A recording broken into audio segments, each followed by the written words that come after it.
नमस्कार दोस्तों, HP exam notes में आपका स्वागत है।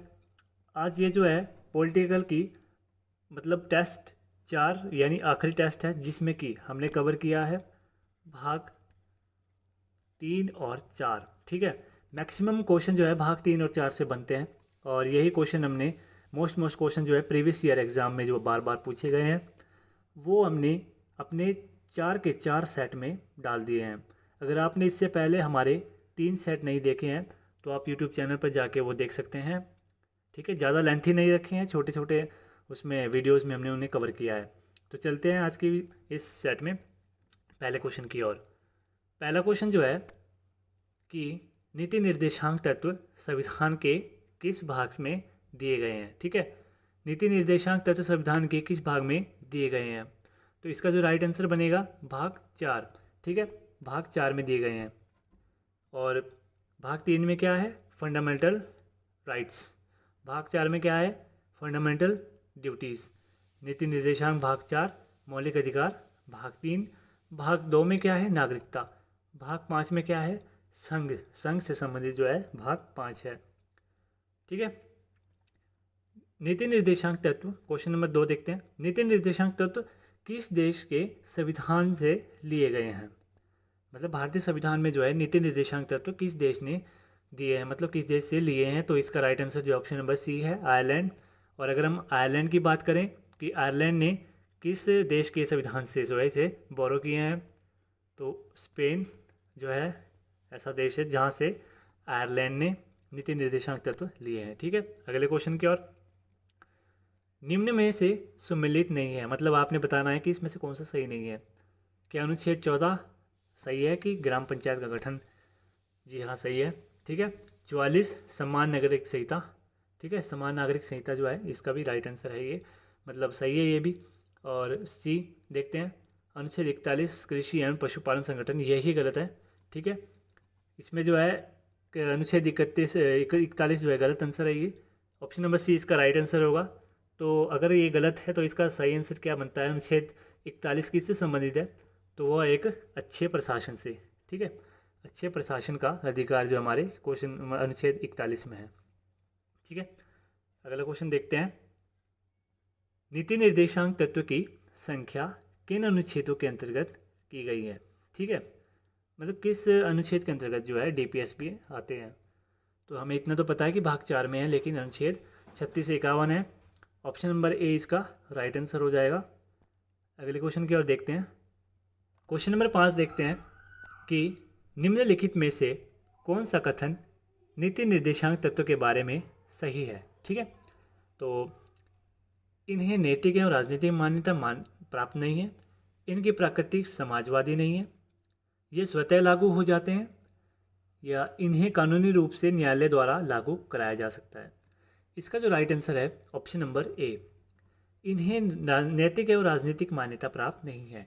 यानी कि अगर कोई डीपीएसपी का यानी राज्य के नीति निर्देशांक का जो है, ठीक है, उल्लंघन करता है, तो उसको जो है मतलब अगर वो उल्लंघन करता है और जिसका मतलब ये अधिकार जो है उल्लंघित हुआ है, ठीक है, वह न्यायालय में याचिका इसके कहता है जो है दायर नहीं कर सकता।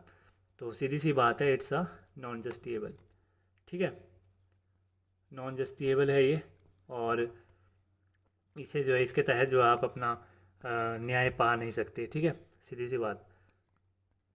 पुरुष करने रूप से जीविका के पर्याप्त साधन प्राप्त का अधिकार किस अनुच्छेद में है। ये जो है शायद मिस प्रिंट कैसे लिखा है, ये कुछ समझ ही नहीं आ रहा है। पुरुष जो है आजीविका प्राप्त करने के रूप से जीविका प्राप्त करने का अधिकार क्या है, इसको क्वेश्चन को ही रहने दो, समझ ही नहीं आ रहा है। ठीक है, अगला क्वेश्चन देखते हैं। किस संवैधानिक संशोधन द्वारा पर्यावरण से संबंधित प्रावधान जो है नीति निर्देशांक में जोड़े गए। यानी किस संशोधन द्वारा जो है पर्यावरण से संबंधित निर्देशांक जो है नीति निर्देशांक तत्व जोड़े गए हैं। तो इसका जो राइट आंसर है वह होगा 42वां संवैधानिक संशोधन 1976। ठीक है, कब हुआ था, 1976 में।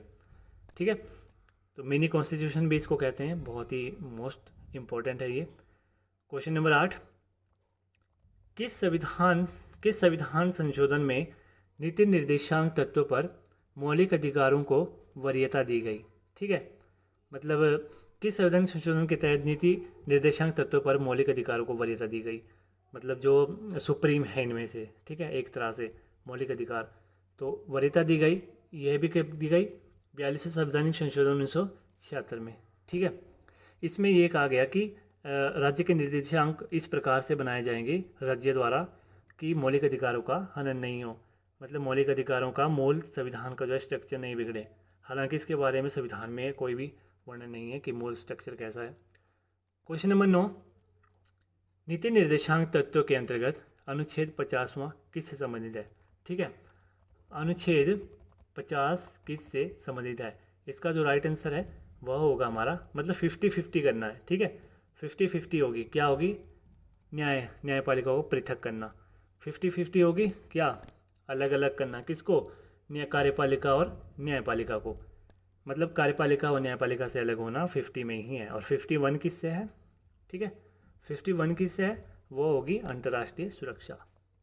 ठीक है, 51। अगले क्वेश्चन की ओर बढ़ते हैं। संविधान का कौन सा अंश भारत के नागरिकों को आर्थिक न्याय प्रदान करने के का संकेत करता है? ठीक है, कौन सा है? तो ये सिंपल सी बात है, आर्थिक न्याय प्रदान करने का संकेत कौन करता है? तो ये करता है हमारा राज्य का नीति निर्देशांक तत्व। बढ़ते हैं अगले क्वेश्चन की ओर। नीति निर्देशांक तत्व नहीं है, क्या नहीं है?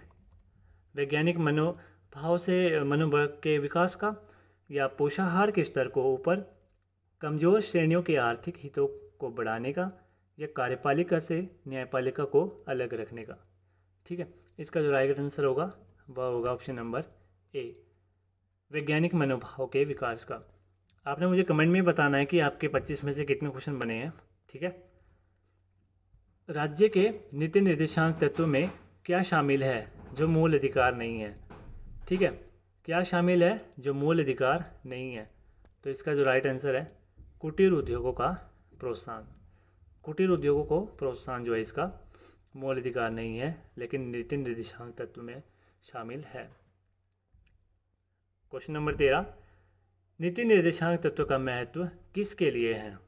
ठीक है, तो ये जो है आप नाम में देख सकते हो, राज्य के नीति निर्देशांक, तो किसके लिए है वो? राज्य के लिए। ठीक है, क्वेश्चन नंबर 14, कि भारत में किस राज्य में अपना समान नागरिकता संहिता लागू है? ये मतलब पहले वाला है। ठीक है, इसमें जो इसका राइट आंसर बनता है गोवा। अगर हम बोले कि भारत में यह कानून के रूप में जो लागू होने वाला भारतीय नागरिक संहिता लागू करने वाला जो है कानूनी रूप से कौन सा पहला ऐसा राज्य बना, तो वो बना था उत्तराखंड। ठीक है, उत्तराखंड बन गया है। भारतीय संविधान के अंतर्गत कल्याणकारी राज्य की अवधारणा निम्नलिखित में से किस अनुच्छेद में वर्णित है? ठीक है, इसका जो राइट आंसर होगा अनुच्छेद 38। अनुच्छेद इसका राइट आंसर है। भारतीय नागरिकों के लिए एक समान सिविल संहिता प्राप्त करने की बात कही गई है। ठीक है, सिविल संहिता वही है कि समान नागरिक संहिता जो है किस अनुच्छेद में कही गई है? इसका जो राइट आंसर है अनुच्छेद 44। पता नहीं क्यों ये क्वेश्चन जो है फेवरेट है एग्जामिनर का, जो कि बार बार ये पूछते हैं। प्रीवियस ईयर के पेपर भी उठा के देख लेना चाहे। निम्नलिखित में से किसने नीति निर्देशांक सिद्धांतों को बैंक की सुविधा अनुसार ये दिनाकर चेक कहा? ये बहुत ही इंपॉर्टेंट क्वेश्चन है, बहुत ही इंपॉर्टेंट क्वेश्चन है ये। ऐसे स्टेटमेंट वाइज क्वेश्चन ऐसे पूछे जाते हैं कि कथन के बारे में। ठीक है, कि निम्नलिखित में से है किसने नीति निर्देशांक सिद्धांतों को बैंक की सुविधानुसार जो है दिनांकित चेक कहा है? ठीक है, किसने कहा है? तो इसका जो राइट आंसर है केटी शाह। ठीक है, अगला क्वेश्चन देखते हैं। नीति निर्देशांक तत्व है क्या है? वाद योग्य या वाद योग्य नहीं, मौलिक अधिकार या उपरोक्त में से कोई नहीं। इसका जो राइट आंसर है वह होगा वाद योग्य नहीं है। ठीक है, नीति निर्देशांक तत्वों को कार्यान्वित करने के लिए क्या मूल अधिकारों का हनन हो सकता है? ठीक है, क्या मूल अधिकार का हनन हो सकता है? तो इसका राइट आंसर होगा नहीं। अभी मैंने आपको बताया था कि नीति निर्देशांक जो है मतलब लागू कर सकती है सरकार, लेकिन उसमें चेंजेस भी कर सकती है, लेकिन वो चेंजेस ऐसे होने चाहिए मतलब जो फंडामेंटल राइट्स हैं हमारे उनमें मतलब उसका मूल ढांचा नहीं बिगड़ना चाहिए। और ये जो मूल ढांचा है इसका वर्णन हमें संविधान में भी नहीं मिलता। ठीक है, इनमें से कौन राज्य के नीति निर्देशांक तत्वों में सम्मिलित नहीं है? ठीक है, कौन से नहीं है? तो इसका जो राइट आंसर बनेगा सूचना का अधिकार, ये तो एक एक्ट है हमारा। ठीक है, क्वेश्चन नंबर 21, भारत के कल्याणकारी राज्य होने का विचार पाया गया है। ठीक है, मतलब भारत के जो है कल्याणकारी राज्य होने का विचार जो है किस उसमें पाया गया है? तो ये हमारा नीति निर्देशांक तत्वों में भारत के कल्याणकारी राज्य का होने का विचार पाया गया है। क्वेश्चन नंबर 22, शराबबंदी संविधान की किस धारा से निर्देशित है? ये भी इम्पोर्टेंट क्वेश्चन है, इम्पोर्टेंट क्वेश्चन है ये कि शराबबंदी संविधान की किस धारा के अंतर्गत जो है वर्णित है? तो इसका जो राइट आंसर होगा धारा 47। ठीक है, धारा 47 के अंतर्गत है। ठीक है, अगला क्वेश्चन देखते हैं, संविधान के किस अनुच्छेद में गौवध निषेध, ये भी इम्पोर्टेंट क्वेश्चन है, संविधान के किस अनुच्छेद में गौवध निषेध राज्य नीति निर्देशांक मतलब तत्व का एक भाग है? किस अनुच्छेद में जो है गौवध निषेध के बारे में वर्णन किया गया है? ठीक है, तो इसका जो राइट आंसर बनेगा ये भी आंसर नंबर बी है। क्वेश्चन नंबर 23 का आंसर नंबर बी, अनुच्छेद 48। क्वेश्चन नंबर 24, किस अनुच्छेद के अनुसार राज्य 6 से 14 वर्ष तक की आयु के छोटे बच्चों को की देखभाल करने और शिक्षा देने का प्रयास करें? मतलब किसके अंतर्गत ये कहा गया है कि आप मतलब 6 से 14 वर्ष के जो आयु के छोटे बच्चे हैं उनके जो शिक्षा देने का जो अधिकार है? तो इसका जो राइट आंसर होगा अनुच्छेद 45। ठीक है, और ये आज का लास्ट क्वेश्चन है, निम्नलिखित में से किसे भारत के संविधान द्वारा मौलिक अधिकारों पर उचित प्रतिबंध लगाने की शक्ति दी गई है? ठीक है, मतलब भारत के संविधान द्वारा मौलिक अधिकारों पर उचित प्रतिबंध लगाने की शक्ति किसे है? ठीक है, मौलिक अधिकार को कौन रोक सकता है इसमें से? ठीक है, तो ये संसद है। ठीक है, ऑप्शन नंबर 20 का राइट आंसर होगा। तो ये थे हमारे आज के टॉप 25 क्वेश्चन मोस्ट इम्पॉर्टेंट जो कि बार बार पूछे गए हैं।